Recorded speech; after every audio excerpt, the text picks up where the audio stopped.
3, 2, 1.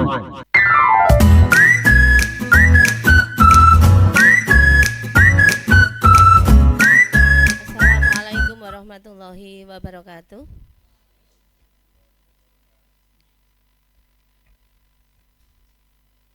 Alhamdulillahirrabbilalamin. Puji syukur kehadirat Allah Subhanahu wa Ta'ala. Pada kesempatan kali ini kita bersama bisa berada di ruangan SMP Negeri 1 Leksono pada acara diseminasi budaya positif sebagai salah satu aksi nyata yang harus dilakukan oleh calon guru penggerak. Kebetulan di sesi ini saya diizinkan oleh Bapak Kepala Sekolah untuk berbagi pemahaman tentang budaya positif di SMP Negeri 1 Leksono. Sholawat dan salam mari kita senantiasa sanjungkan kepada Nabi Muhammad SAW yang kita nantikan syafaatnya di yaumil kiamah kelak. Yang pertama saya sampaikan terima kasih kepada Bapak Kepala Sekolah yang telah memberikan waktu kepada saya untuk melakukan diseminasi materi budaya positif. Yang kedua, saya haturkan terima kasih juga kepada rekan-rekan guru atas waktu dan kesempatannya untuk mendukung kegiatan saya ini.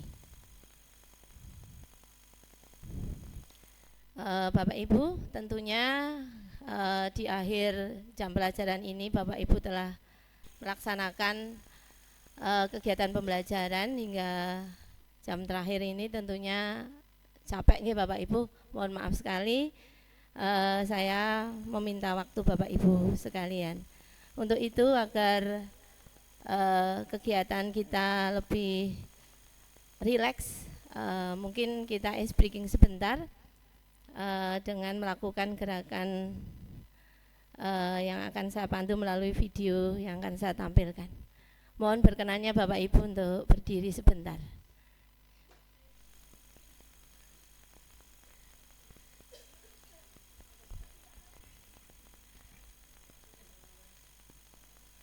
Mari Bapak Ibu bisa melakukan gerakan sesuai video yang saya tampilkan.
Cukup atau sekali lagi nih Pak Yuyun? Sudah berkeringat nggih. Mohon maaf. Ya, semoga bisa mengembalikan otot-otot yang tadi kaku setelah melaksanakan kegiatan pembelajaran, kita menjadi rileks kembali. Bapak Ibu, kegiatan diseminasi kali ini tentang budaya positif dengan latar belakang kegiatan yaitu bahwa sekolah merupakan tempat menuntut ilmu dan mengembangkan seluruh potensi murid. Untuk itu perlu adanya upaya untuk menciptakan lingkungan belajar murid yang aman, nyaman, dan menyenangkan. Lingkungan belajar yang positif akan mendukung terciptanya budaya positif di sekolah. Budaya positif bisa tumbuh apabila murid dan seluruh warga sekolah telah memiliki dan menerapkan disiplin positif, yaitu disiplin yang muncul berdasarkan motivasi intrinsik.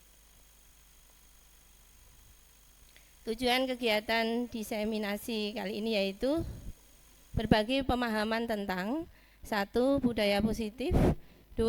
Menyusun keyakinan atau kesepakatan kelas, 3. Kontrol guru dan segitiga restitusi.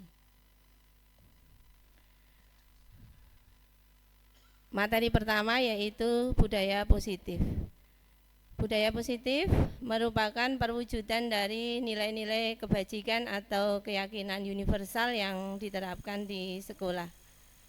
Budaya positif bisa terlihat dalam bentuk pembiasaan-pembiasaan tentang hal-hal yang baik yang mencangkup sikap atau perilaku maupun tutur kata oleh seluruh warga di sekolah. Selama ini barangkali kita sebagai guru merasa berkewajiban mengontrol perilaku murid-murid kita, tentunya agar perilaku murid kita sesuai dengan yang kita harapkan.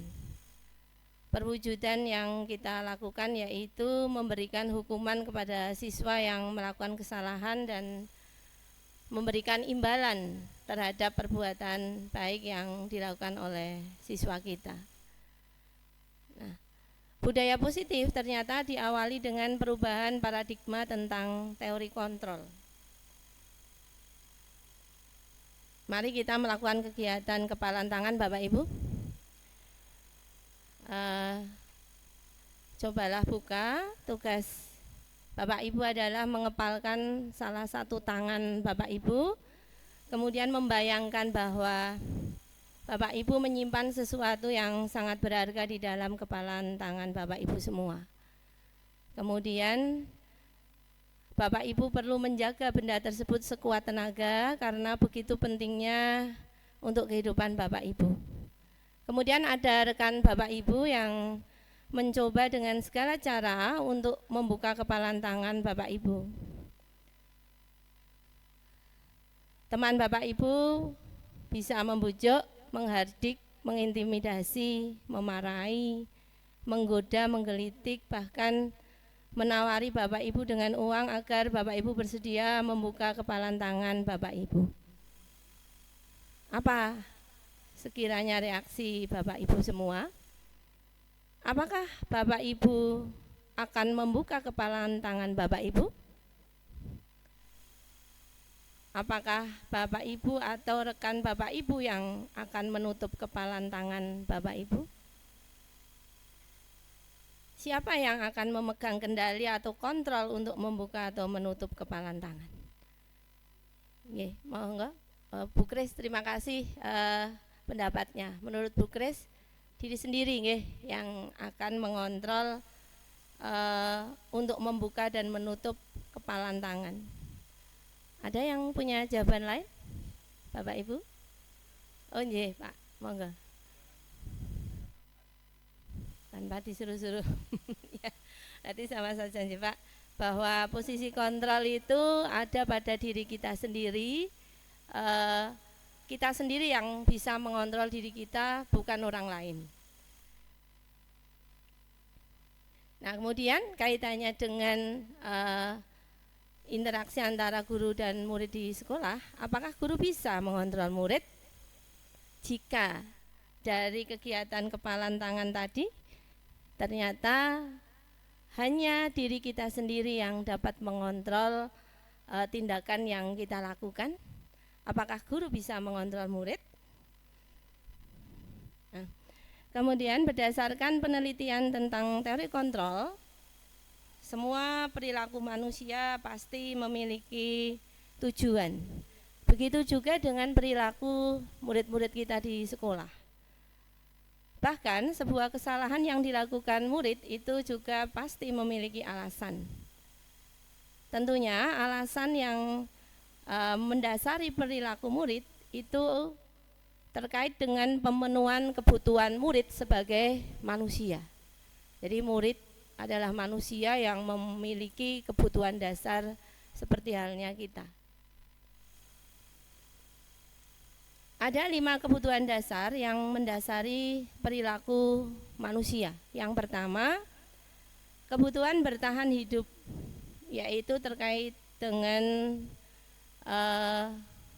kebutuhan seperti makan, tidur, tempat tinggal, dan sebagainya. Yang kedua, kebutuhan akan cinta dan kasih sayang.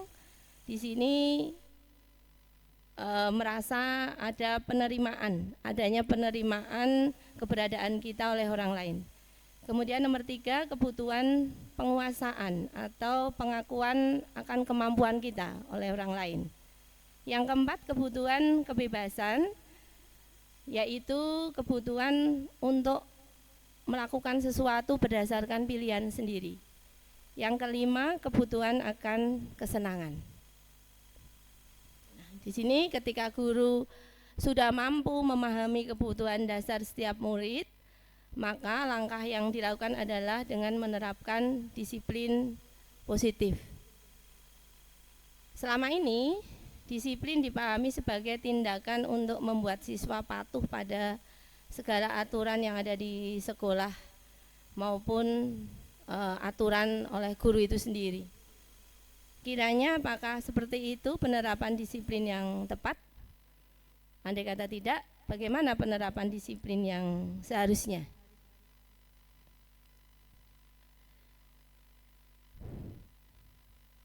Kita berefleksi dulu Bapak Ibu, manakah motivasi yang paling kuat mendasari tindakan Anda? Sebagai seorang guru, saat Anda hadir mengajar di kelas tepat waktu, motivasi apakah yang mendasari tindakan Bapak Ibu semua? 1. Apakah Bapak Ibu datang tepat waktu karena tidak ingin ditegur oleh atasan dan kemudian mendapat surat peringatan, atau dalam hal ini menghindari ketidaknyamanan atau hukuman? Ataukah motivasi yang kedua? Apakah Bapak Ibu ingin mendapatkan pujian dari atasan dan mendapatkan penghargaan sebagai karyawan atau guru berprestasi? Dalam hal ini mendapatkan imbalan atau penghargaan dari orang lain. Ataukah yang ketiga, Bapak Ibu ingin menjadi orang yang menghargai waktu, menghargai diri sendiri sebagai teladan bagi murid-murid Bapak Ibu semua, karena Bapak Ibu percaya tindakan Anda sebagai guru akan dicontoh oleh murid-murid. Kiranya bisa juga mungkin Bapak Ibu memiliki motivasi tidak hanya satu, bisa dua di antara 3 motivasi itu atau ketiganya. Saya ingin minta pendapat mungkin dari Pak Rianto. Kira-kira menurut Pak Rianto yang mana nggih Pak? nomor 1. Pak Rianto memiliki motivasi yaitu yang nomor 1. Pak Rianto mengajar di kelas tepat waktu karena untuk menghindari ketidaknyamanan dan hukuman yang akan diterima. Ya, sebagai guru yang tugasnya menuntun murid, tentunya kita harus memiliki motivasi yang ketiga, yaitu kita berusaha menjadi orang yang menghargai waktu, menghargai diri sendiri, bahwa kita sebagai guru adalah teladan bagi murid-murid kita yang akan dicontoh oleh murid-murid kita. Jadi segala tindakan kita akan dicontoh oleh murid-murid kita. Meskipun sulit melaksanakan, nggih Bapak Ibu. Ada 3 motivasi tindakan manusia menurut Diana Goosen. Yang pertama yaitu bahwa manusia bertindak untuk menghindari ketidaknyamanan atau hukuman. Di sini hukuman atau hukuman yang akan diterima itu merupakan motivasi eksternal bagi manusia untuk melakukan tindakan. Yang kedua, untuk mendapatkan imbalan atau penghargaan dari orang lain juga berperan sebagai motivasi eksternal. Jadi motivasi yang berasal dari luar kita. Yang ketiga, untuk menjadi orang yang mereka inginkan sesuai dengan nilai-nilai yang diyakini. Di sini muncul motivasi internal atau dalam diri kita sendiri. Kemudian berdasarkan ketiga alasan tersebut, tindakan pendisiplinan yang dilakukan dengan memberikan hukuman, dengan melakukan hukuman atau memberi imbalan itu bisa disebut motivasi eksternal. Pemberian hukuman dan imbalan tidak akan bertahan lama, jadi hanya bersifat sementara. Demikian juga jika diperlakukan pada murid-murid kita. Barangkali pemberian hukuman dan imbalan pada murid ini akan menjadikan murid kita patuh, Bapak Ibu. Tapi ternyata kepatuhan itu bersifat sementara dan tidak akan berlangsung lama. Karena misalnya anak busan, dia akan berhenti untuk melakukan suatu tindakan kepatuhan. Nah, bagaimana agar karakter disiplin itu bisa menjadi kuat di dalam diri siswa? Ternyata penerapan disiplin di sekolah itu harus dilakukan dengan motivasi yang ketiga, yaitu adanya motivasi intrinsik untuk menjadi orang yang mereka inginkan sesuai dengan nilai-nilai yang diyakini. Jadi siswa melakukan kebaikan sesuai dengan nilai-nilai yang diyakini, yang sudah tertanam di dalam dirinya, sehingga nantinya akan berjangka panjang ketahanannya atau bertahan lama. Sehingga di sini nanti siswa akan memiliki karakter disiplin positif yang kuat. Adanya motivasi intrinsik ini sejalan dengan pemikiran Ki Hajar Dewantara yang menjelaskan bahwa disiplin kepada siswa adalah disiplin diri.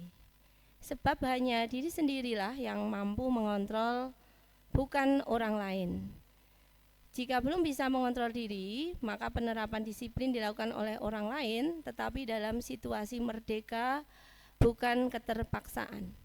Artinya, siswa sendirilah yang menginginkan dirinya menaati peraturan sesuai dengan nilai-nilai kebajikan universal yang diyakininya. Tentunya di sini berdasarkan keyakinan sekolah dan keyakinan kelasnya. Dari paparan tadi Bapak Ibu mungkin bisa kita simpulkan tentang budaya positif, bahwa budaya positif di sekolah ini akan terwujud jika sudah tertanam disiplin positif secara intrinsik pada diri seluruh warga sekolah. Disiplin positif di kelas merupakan dasar tumbuhnya budaya positif di sekolah, karena lingkungan belajar terkecil siswa adalah kelas. Sehingga perlu menyusun keyakinan kelas yang merupakan nilai-nilai kebajikan universal yang diyakini murid dan dilaksanakan dengan kesadaran diri. Oleh karena itu, tindak lanjutnya adalah Bapak Ibu guru, khususnya wali kelas dan nanti juga guru mata pelajaran, menyusun keyakinan kelas.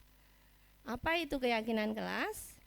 Keyakinan kelas yaitu nilai-nilai kebajikan universal yang disepakati oleh warga kelas secara tersirat dan tersurat, bebas dari latar belakang seluruh negara, bahasa maupun agama. Dalam hal ini keyakinan kelas disepakati oleh guru dan murid, dan keyakinan kelas senantiasa dibuat dengan bentuk kalimat positif. Nilai-nilai kebajikan universal merupakan sifat-sifat positif manusia yang merupakan tujuan mulia yang ingin dicapai setiap individu. Seperti yang telah dikemukakan oleh Dr. William Glasser pada teori kontrol, bahwa setiap perbuatan memiliki suatu tujuan, dan selanjutnya Diana Gosen mengemukakan bahwa dengan mengaitkan nilai-nilai kebajikan yang diyakini seseorang, maka motivasi intrinsiknya akan terbangun, sehingga menggerakkan motivasi dari dalam untuk dapat mencapai tujuan mulia yang diinginkan. Ada 6 lembaga yang telah menyatakan nilai-nilai kebajikan universal. Saya hanya mengambil contoh 3. Yang pertama oleh Kemendikbudristek terkait dengan nilai-nilai kebajikan yang dituangkan dalam profil pelajar Pancasila. Kemudian The Virtuous Project, proyek nilai-nilai kebajikan. Di sini ada 4 nilai kebajikan utama, yaitu peduli, rajin, integritas, rasa hormat, yang dituangkan dalam banyak sekali nilai-nilai kebajikan. Kemudian ada lembaga IHF, Indonesian Heritage Foundation, yang menyampaikan 9 pilar karakter yang merupakan nilai-nilai kebajikan, antara lain cinta Tuhan dan segenap ciptaannya, kemandirian dan tanggung jawab, kejujuran, diplomatis, hormat dan santun, dermawan, suka menolong dan gotong royong, percaya diri, kreatif dan pekerja keras, kepemimpinan dan keadilan, baik dan rendah hati, toleransi, kedamaian dan kesatuan. Nah, ini gambaran nilai-nilai kebajikan universal yang dicetuskan oleh 6 lembaga baik pemerintah maupun swasta.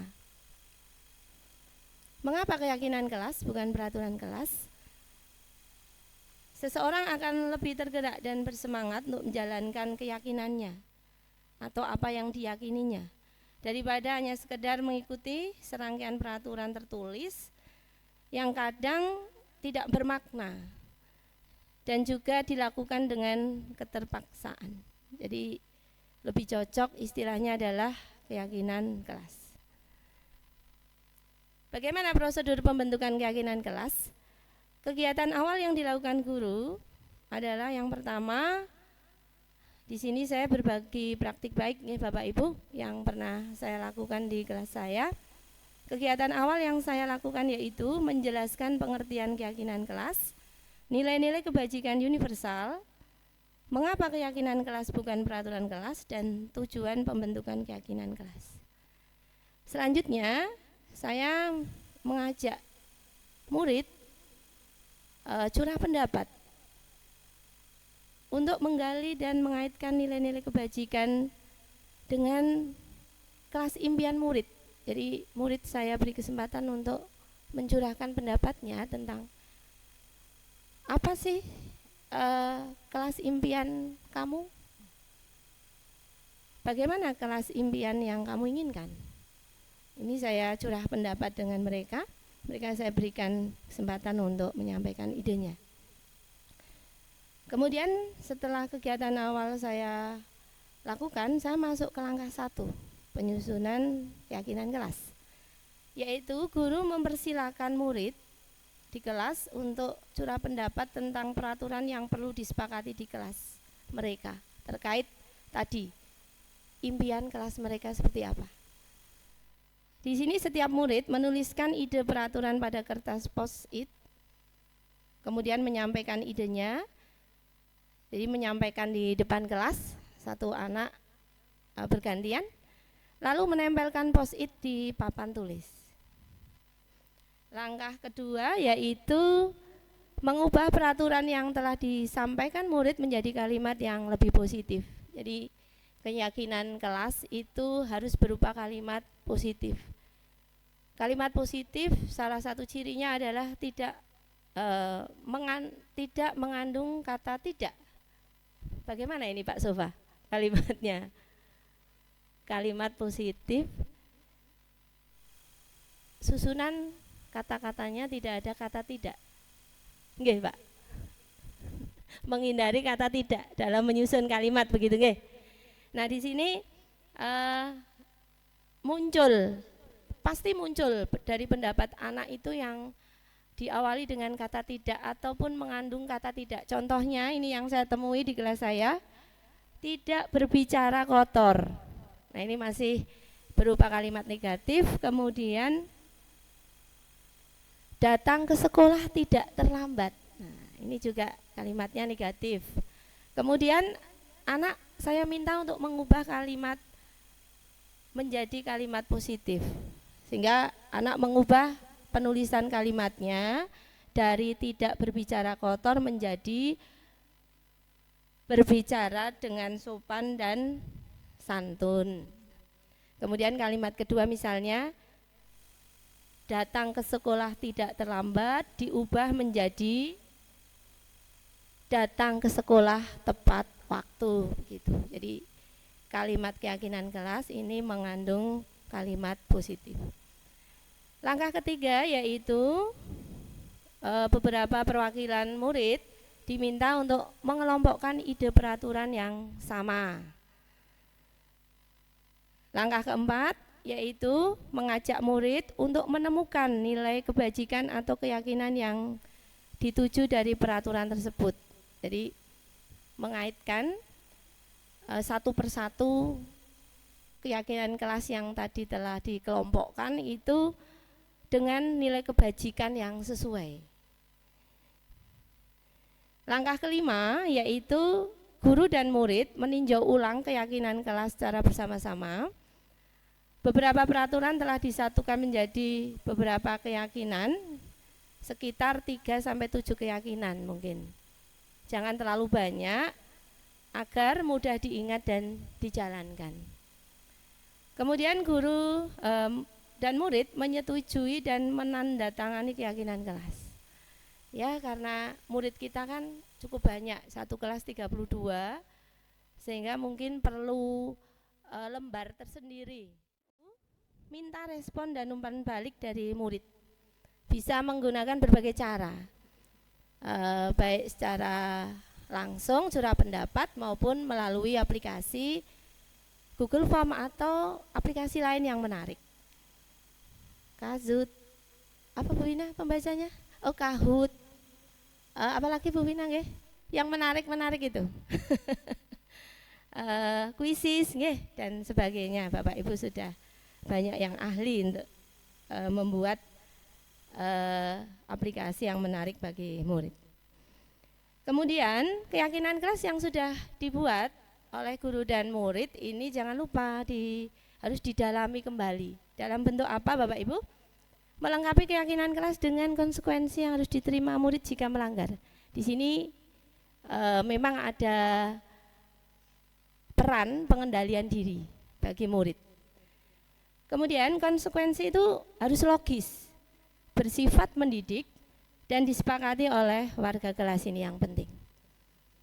Logis dengan keyakinan kelas yang dibuat.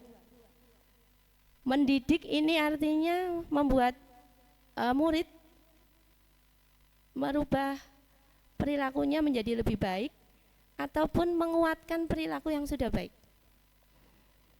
Nah, di sini konsekuensi ini merupakan akibat, hasil atau dampak atau pengaruh dari suatu perbuatan.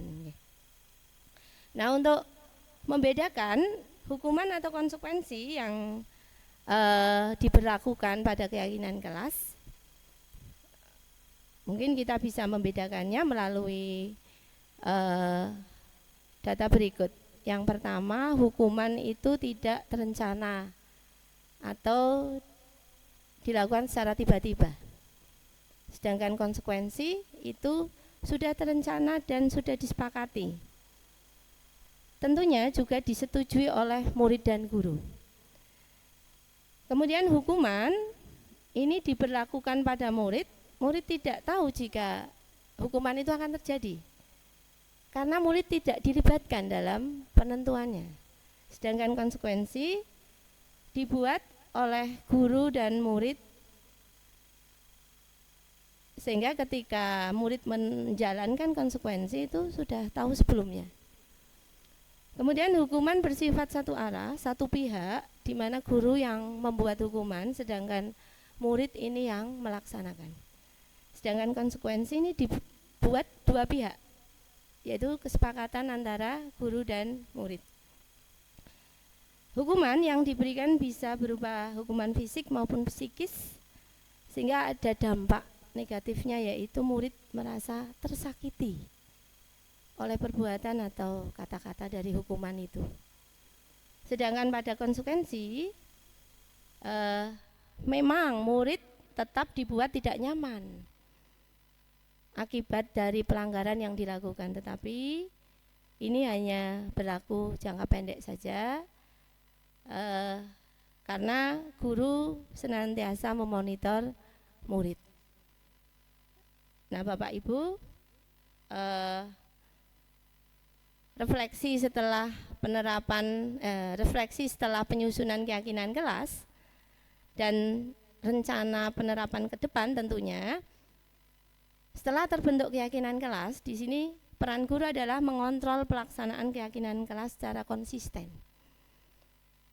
Kemudian keyakinan kelas bisa diubah sewaktu-waktu agar relevan dengan perkembangan sikap murid, gitu. Nah, untuk membedakan hukuman atau konsekuensi ini nantinya sebagai gambaran penyusunan keyakinan kelas, mungkin Bapak Ibu bisa berlatih bersama, sambil untuk selingan menentukan hukuman ataukah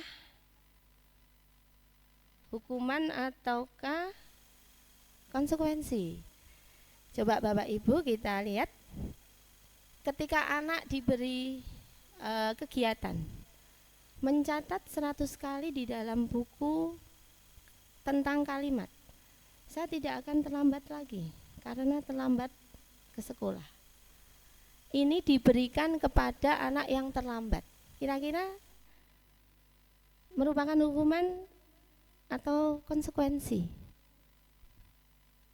Ya, Pak Rianto, hukuman. Coba kita lihat ya, benarkah hukuman? Ternyata salah Pak Rianto. Ternyata konsekuensi. Mungkin, mohon maaf, dengan menuliskan 100 kali tadi kalimat saya tidak akan terlambat lagi, mungkin harapannya anak dengan 100 kalimat itu terus tidak lupa gitu mungkin. Kemudian yang kedua nih, hukuman ataukah konsekuensi?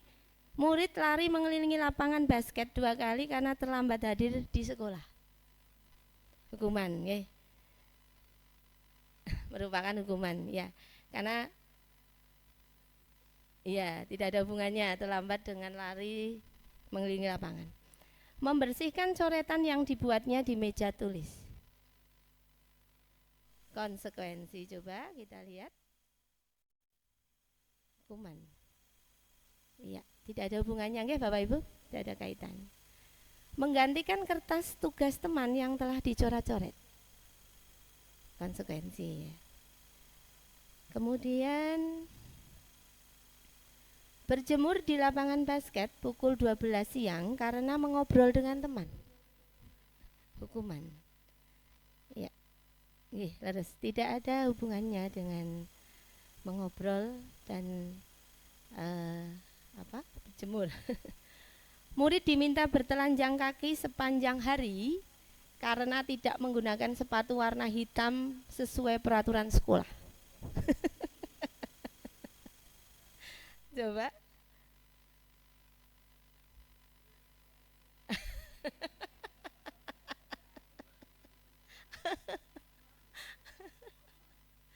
Berdiri di depan kelas sambil mengangkat satu kaki karena tidak bisa menjawab pertanyaan.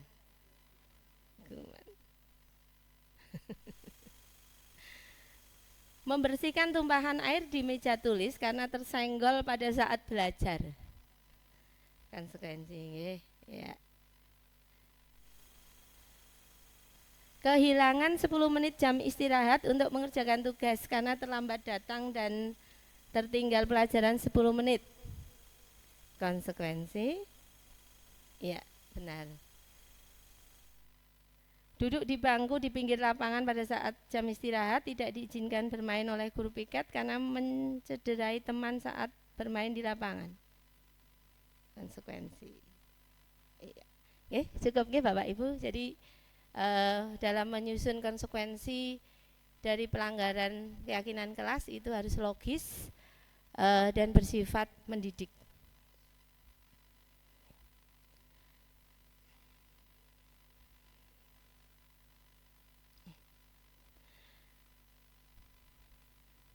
Selanjutnya, yaitu yang ketiga, posisi kontrol guru dan segitiga restitusi. Apa yang harus dilakukan guru jika terjadi pelanggaran terhadap keyakinan kelas atau keyakinan sekolah oleh murid? Tentunya murid akan menerima konsekuensi.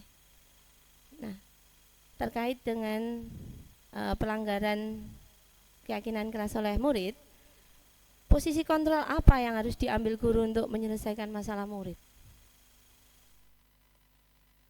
Sesuai dengan teori posisi kontrol guru, ini dijelaskan ada 5 posisi kontrol yang biasa diambil oleh guru. Yang pertama yaitu sebagai penghukum. Yang kedua, pembuat rasa bersalah. Yang ketiga, teman. Yang keempat, pemantau. Dan yang kelima adalah manajer. Kita biasa memilih posisi kontrol yang mana? Manajer. Kita kupas satu persatu ya Bapak Ibu. Penghukum. Di sini seorang penghukum bisa menggunakan hukuman fisik maupun verbal. Nada suaranya tinggi, bahasa tubuhnya di sini bisa matanya melotot, jari menunjuk-nunjuk, kemudian menghardik. Hasil yang diperoleh dari seorang penghukum yang terlihat pada sikap siswa adalah siswa akan marah, menjadi pendendam, bahkan bersifat agresif. Yang di sini bisa agresif, di sini bisa sampai mengancam guru, kemudian merusak barang yang dimiliki guru. Misalnya ada juga pernah kejadian anak yang marah terhadap salah satu guru, motor gurunya ban motornya dikembesi. Nggih, mari. Mari Bapak Ibu kita lihat contoh dari perilaku guru sebagai penghukum.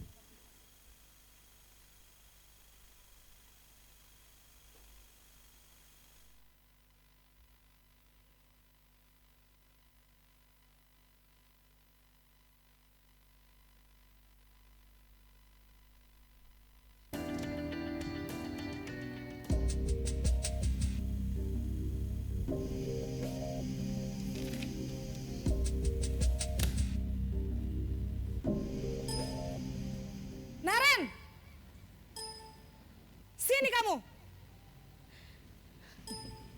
Selamat pagi, Bu. Selalu terlambat. Kamu deh, pasti terlambat. Maaf, Bu. Saya... Apa? Apa coba? Alasan kamu apa lagi? Kapan sih kamu tidak terlambat? Malas sekali ya kamu jadi anak. Saya... Dasar pemalas. Gak kapok-kapok sih kamu. Sudah berapa kali terlambat? Sana, kamu keliling lapangan basket 2 kali. Kenapa saya harus keliling lapangan basket, Bu? Kenapa? Kamu mau lawan ibu? Berani-beraninya jawab, sudah terlambat, masih berani jawab pula. Sekarang keliling lapangan basket 5 kali sekalian, biar kapok. Cepat, pergi sana ke lapangan basket. Posisi penghukum biasanya berbicara dengan nada tinggi, menghardik, menunjuk-nunjuk, menyakiti, dan menyindir. Hukuman bisa berupa fisik maupun psikis. Ibu dan bapak guru hebat. Dampak yang terjadi pada murid ketika guru berada pada posisi penghukum adalah murid cenderung akan memberontak, bahkan menyimpan dendam.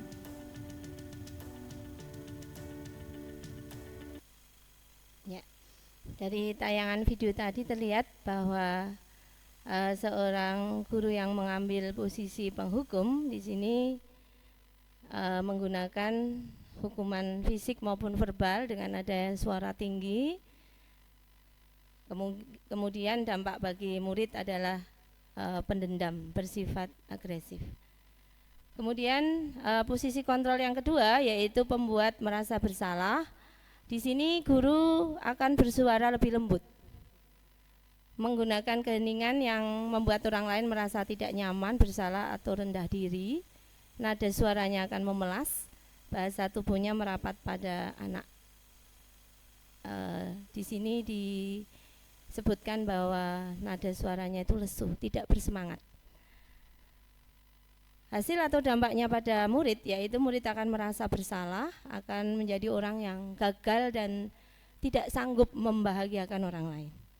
Kita lihat contoh perilaku guru yang mengambil posisi sebagai pembuat merasa bersalah.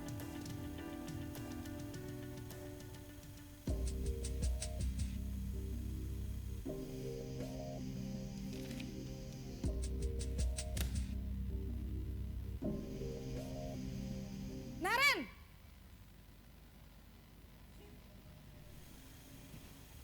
Selamat pagi, Bu.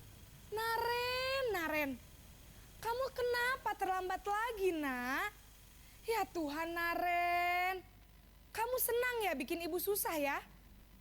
Kalau kamu terlambat lagi, nanti ibu yang ditegur bapak kepala sekolah, nak. Disangka ibu tidak bisa membina kamu. Duh, gimana ini? Maaf, Bu. Duh Gusti Naren, kamu suka ya kalau ibu ditegur bapak kepala sekolah? Terus, sekarang ibu harus tulis apa ini di buku absen? Ini kamu sudah sering terlambat loh. Ibu harus apa coba? Maaf, Bu. Maaf sekali. Ya sudah, lain kali jangan bikin ibu susah lagi ya nak ya. Ibu tidak akan kuat lagi kalau kamu begini terus. Bisa jantungan kalau ibu ditegur bapak kepala sekolah. Sana cepat ke kelas. Maaf ya, Bu. Maaf sekali. Posisi pembuat rasa bersalah berbicara dengan nada tenang, cenderung lembut. Namun kata-kata yang diutarakan membuat murid merasa menjadi orang yang gagal. Memandang buruk dirinya sendiri, merasa tidak berharga, dan tidak sanggup membahagiakan orang lain. Ketika guru mengambil posisi pembuat rasa bersalah, murid akan menganggap dirinya yang bersalah dan ia akan menyimpan emosi negatif tersebut di dalam dirinya. Selanjutnya, guru mengambil posisi sebagai teman.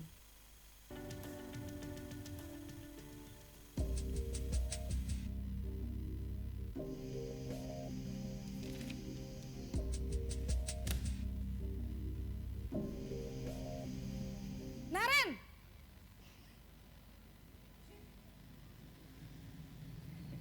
Selamat pagi, Bu. wah sudah jam berapa ini nak? Terlambat lagi ya sayang. Iya, Bu. Habis ibu saya lupa bangunkan saya, Bu. Kamu malah menyalahkan ibu kamu.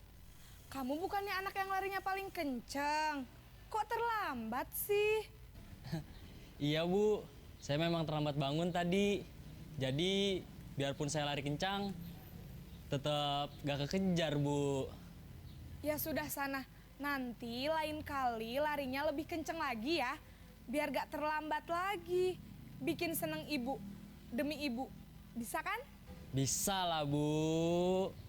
Ya sudah sana masuk kelas. Ibu beresin urusan absen kamu.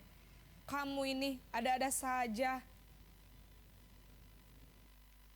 Dalam posisi teman, guru berbicara dengan nada suara ramah, akrab, cenderung bersenda gurau untuk menjaga suasana tetap santai. Murid akan merasa senang, aman, dan akrab dengan guru. Identitas yang tercipta adalah identitas sukses atau berhasil. Namun, perlu diingat, karena ini masih dorongan eksternal, maka ada faktor ketergantungan dari murid kepada orang tertentu.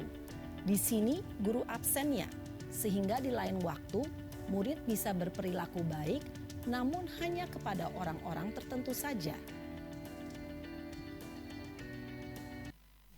Yang keempat Bapak Ibu, posisi sebagai pemantau atau monitor.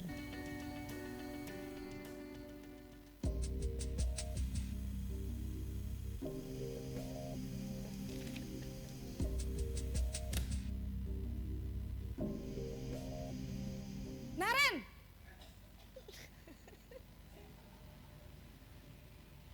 Selamat pagi Bu. Naren, apa peraturan sekolah kita tentang jam berapa kita harus masuk sekolah, nak? Kita harus di sekolah jam 7 Bu. Iya betul, sekarang sudah jam 7.20. Naren sudah tahu konsekuensinya jika terlambat hadir. Paham Bu, saya harus tinggal kelas pas jam istirahat selama 20 menit.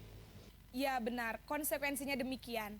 Jadi nanti jam 9.30 pas istirahat, kamu harus tinggal di kelas, kerjakan tugas tambahan untuk ketertinggalan kamu, ya? Baik Bu. Posisi pemantau mengandalkan penghitungan atau data untuk mengontrol murid. Guru mengarahkan murid berdasarkan peraturan dan konsekuensi. Seorang pemantau menunjukkan bahasa tubuh dan ekspresi wajah yang datar dan cenderung formal.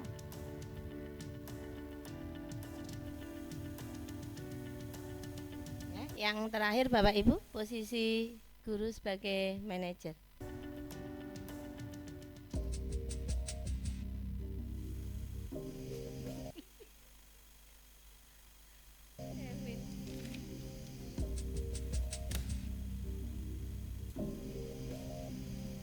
Naren!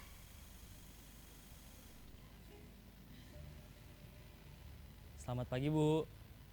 Selamat pagi, Naren. Maaf Bu, saya terlambat. Iya, sekolah masuknya jam 7, sekarang sudah jam 7.20. Jadi sekarang bagaimana ini, Naren? Maaf Bu, saya lupa setel alarm saya semalam. Baiklah, menurut kamu, keyakinan sekolah yang mana yang perlu kamu tingkatkan? Menghargai diri sendiri dan orang lain mungkin ya Bu. Setuju. Jadi, apakah Naren meyakini prinsip saling menghormati tersebut? Iya Bu, saya meyakininya. Apakah Naren bersedia memperbaiki masalah keterlambatan ini? Bersedia Bu. Bagaimana kamu akan perbaiki masalah keterlambatan ini? Saya akan coba untuk tidak lupa menyetel alarm saya Bu. Baik, kalau Naren lupa menyetel alarm di rumah, ada orang yang kira-kira bisa bantu mengingatkan tidak? Ada Bu, kakak saya, Kak Ema. Ada lagi selain Kak Ema? Selain Kak Ema, ada ibu saya. Baik, jadi yang mengingatkan Naren adalah Kak Ema dan ibu kamu ya? Kira-kira akan mulai setel alarm kapan nih, Naren? Setelah pulang sekolah, akan segera saya lakukan. Baik, jadi Naren akan setel alarm untuk bangun besok pagi dan akan diingatkan oleh kakak dan ibunda Naren ya.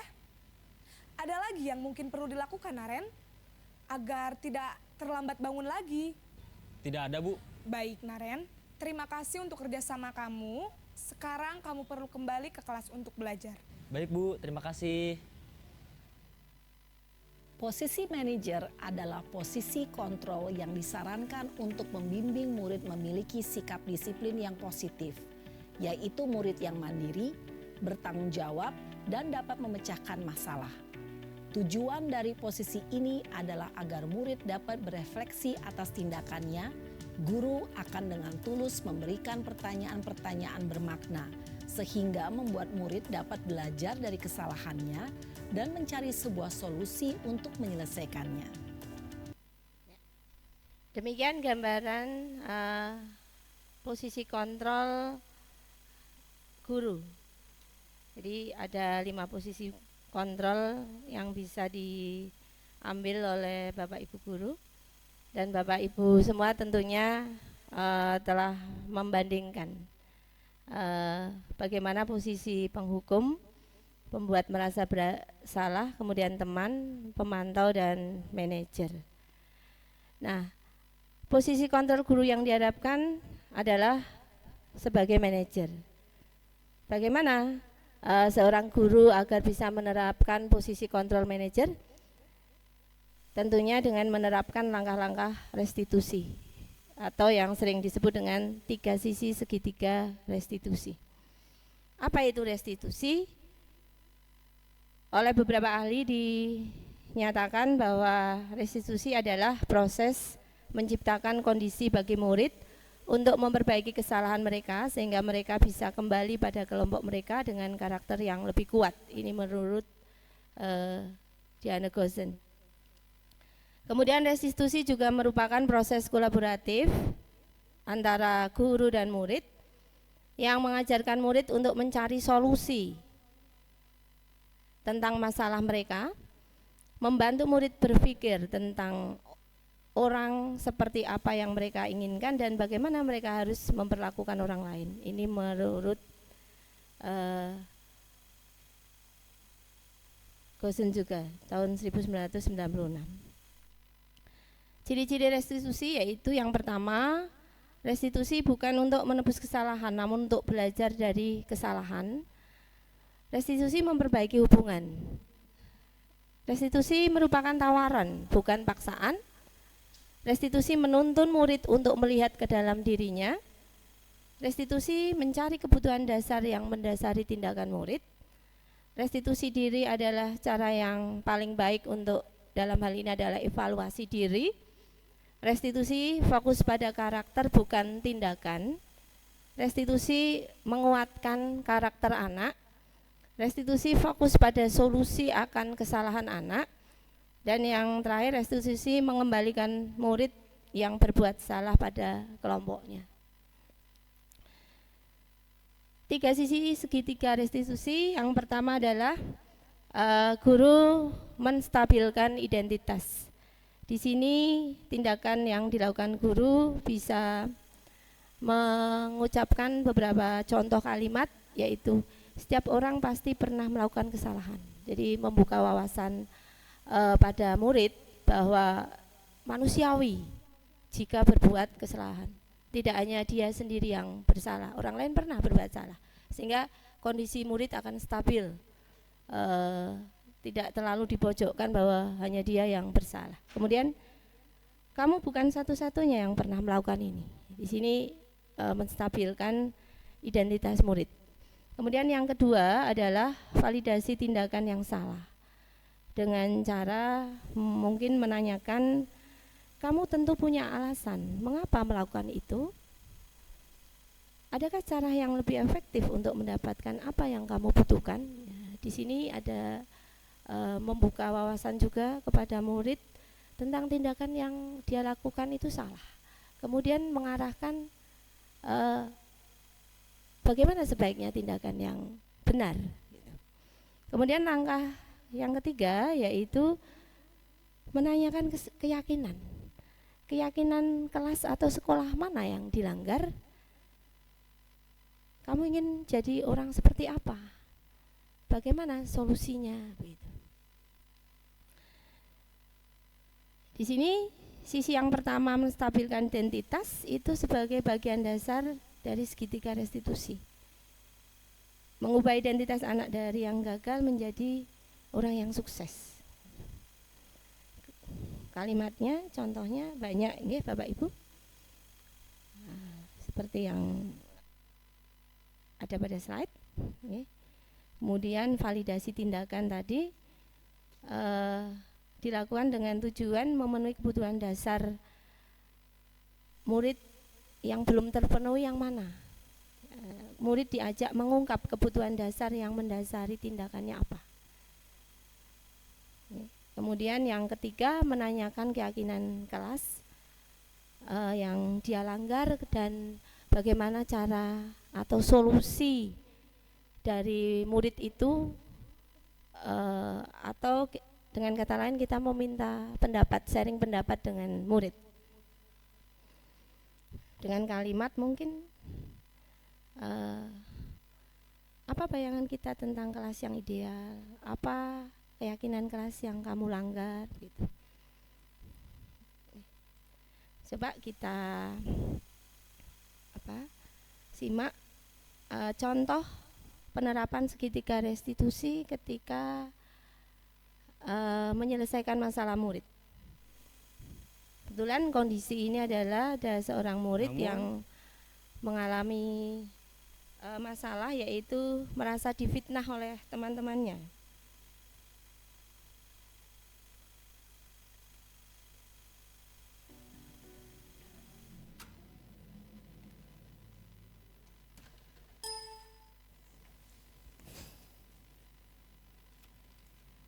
Siang Sarah. Siang Pak. Sudah lama nggak ketemu Sarah. Kenapa hari ini ada di sini?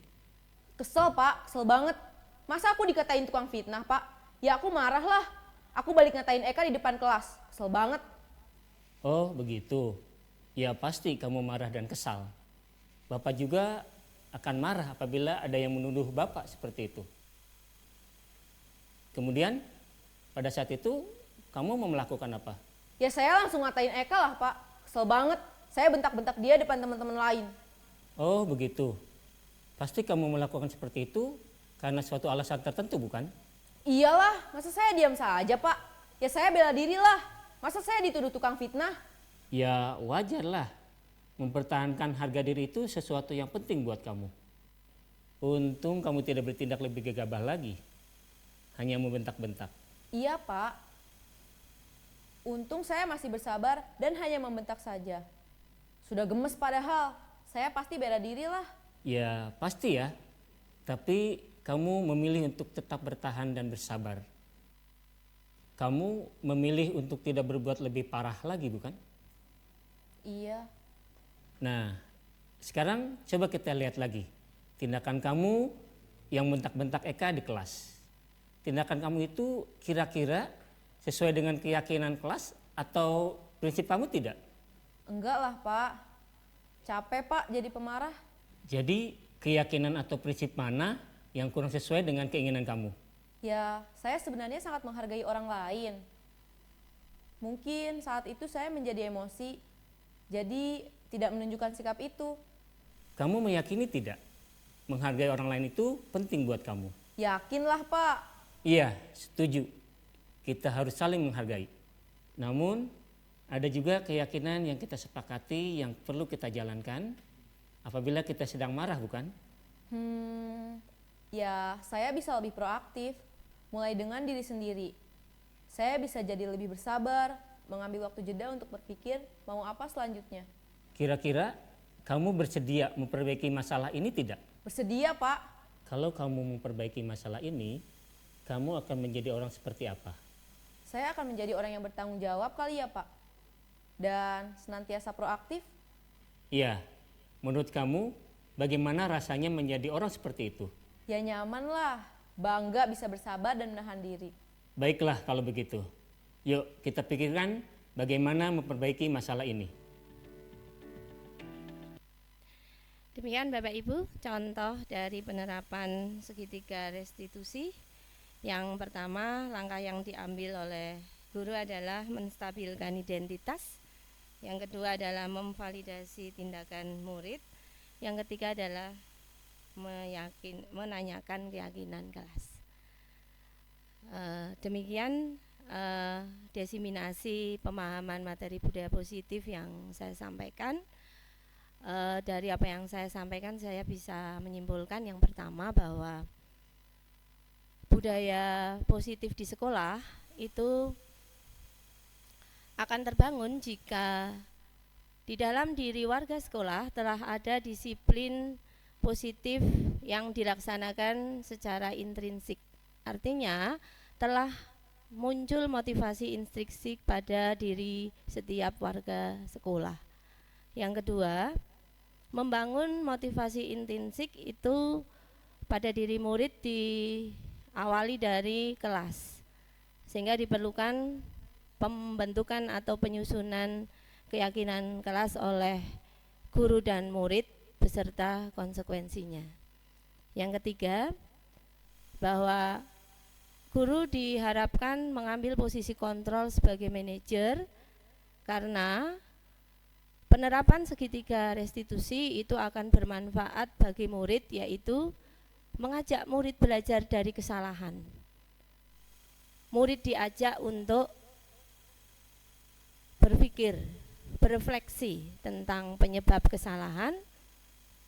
Murid juga diajak untuk berpikir mencari solusi dari kesalahannya. Yang ketiga adalah murid diajak untuk memperkuat karakternya dari orang yang gagal menjadi orang yang sukses sehingga bisa kembali lagi di kelompoknya. Sebelum saya akhiri, saya mohon umpan balik ataupun masukan saran dari Bapak Ibu semuanya mungkin, atau diwakili oleh siapa, monggo saya tawarkan. Bu Rini, nggih, monggo Bu Rini.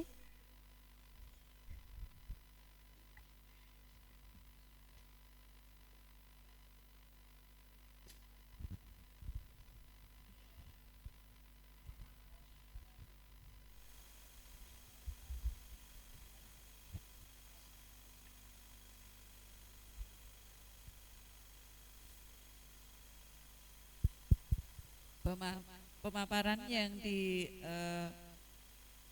disampaikan oleh Bu Erwin di dalam diseminasinya ini cukup jelas dipahami oleh kita semua, saya rasa seperti itu.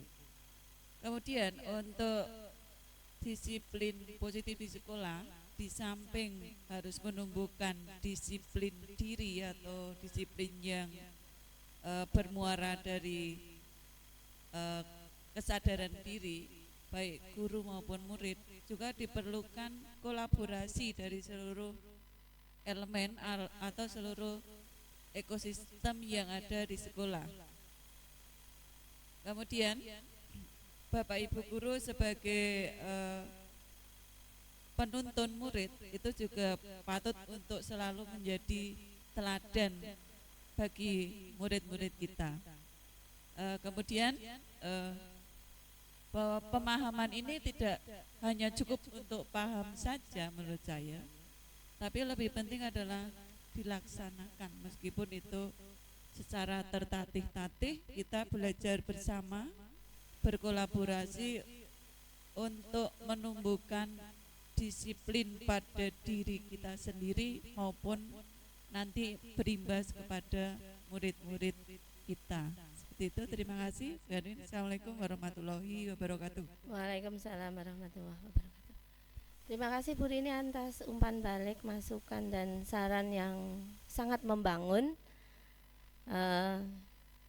Benar apa yang disampaikan Bu Rini, tidak hanya sekedar berbagi pemahaman dan paham, tahu, tetapi mari Bapak Ibu kita bersama-sama untuk menerapkan budaya positif yang diawali dari disiplin positif diri kita sendiri yang kemudian kita contohkan dan semoga bisa menjadi teladan bagi murid-murid kita bersama. Saya sampaikan terima kasih atas waktu yang diberikan kepada saya untuk melakukan diseminasi materi budaya positif kali ini. Saya sampaikan permohonan maaf kepada Bapak Ibu semua jika dalam menyampaikan materi diseminasi ini banyak tutur kata dan perbuatan saya yang kurang berkenan. Terima kasih, semoga bermanfaat untuk kita semua. Wassalamualaikum warahmatullahi wabarakatuh.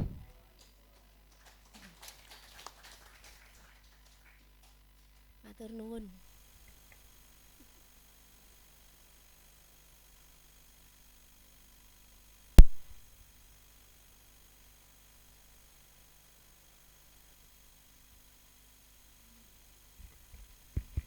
Assalamualaikum warahmatullahi wabarakatuh.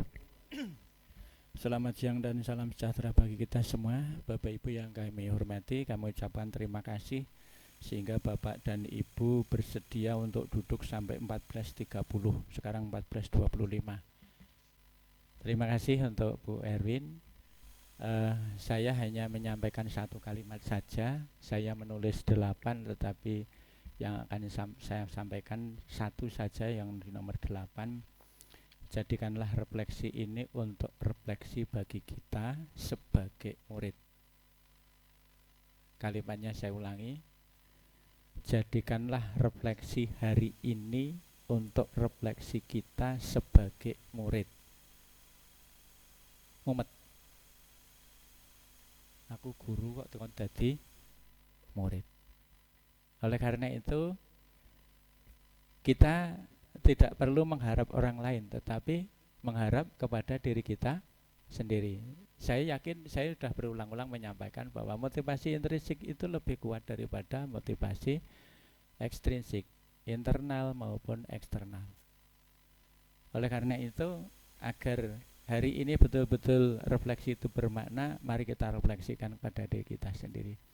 Dan satu hal yang perlu digarisbawahi, jadilah sabar. Jika seseorang itu mengambil tindakan, barangkali kita belum tahu ilmu apa yang digunakan untuk melakukan tindakan itu. Kalimat ini mungkin perlu diterjemahkan dalam satu bab, dalam satu buku. Oleh karena itu, kita tidak perlu menjustis ketika seseorang melakukan sebuah keputusan, sebuah tindakan, mungkin kita tidak cocok dengan apa yang dilakukan. Maka kita harus refleksi, jangan-jangan kita belum tahu ilmunya untuk melakukan kegiatan tersebut ataupun kebijakan tersebut. Oleh karena itu, monggo bagaimana kita bisa melakukan kepada murid, maka jadilah kita sebagai murid. Ilmu ini ilmu sangat tinggi. Dan terima kasih hari ini untuk Bu Erwin. Dan saya pantau, hari ini saya mendapatkan 3 sekolahan yang melakukan tema yang sama tentang disiplin positif. Kira gitu saja, sudah pukul 14 lebih 30 menit. Kurang 2 menit ya. Ekstra saja. Terima kasih. Marilah kita tutup kegiatan hari ini dengan berdoa sesuai dengan agama dan keyakinan kita masing-masing. Berdoa dimulai.